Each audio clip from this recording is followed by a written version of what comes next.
President wa kiama kia mubira wa maguru FKF Nick Mwendo muthwa umuthi ni aneire ati kigina gia Sports Fund ni kirekereirio kuria ciringi milioni 219 cia timu ya bururi Harambee Stars ni undu wa mehairia ma AFCON. The basis of how things are going to happen. Stars marethagathaga ni undu wa ngucanio cia kiurata iria meguthaka bururi-ini wa Faraja mbere ya mbitika cia AFCON iria igakorwo bururi-ini wa Egypt mweri-ini wa gatandatu mwaka uyu. If you drop, because the coach is calling 26 players,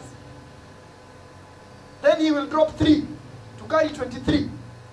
The 23, when they are selected to go to Cairo, each will get at least $500,000 shillings, I believe.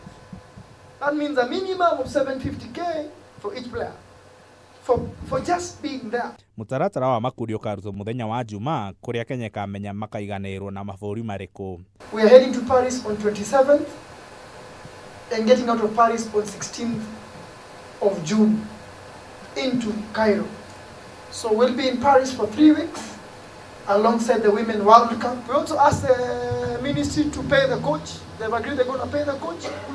Finish all payments for the coach so that now from here we are not talking about any money issues at all.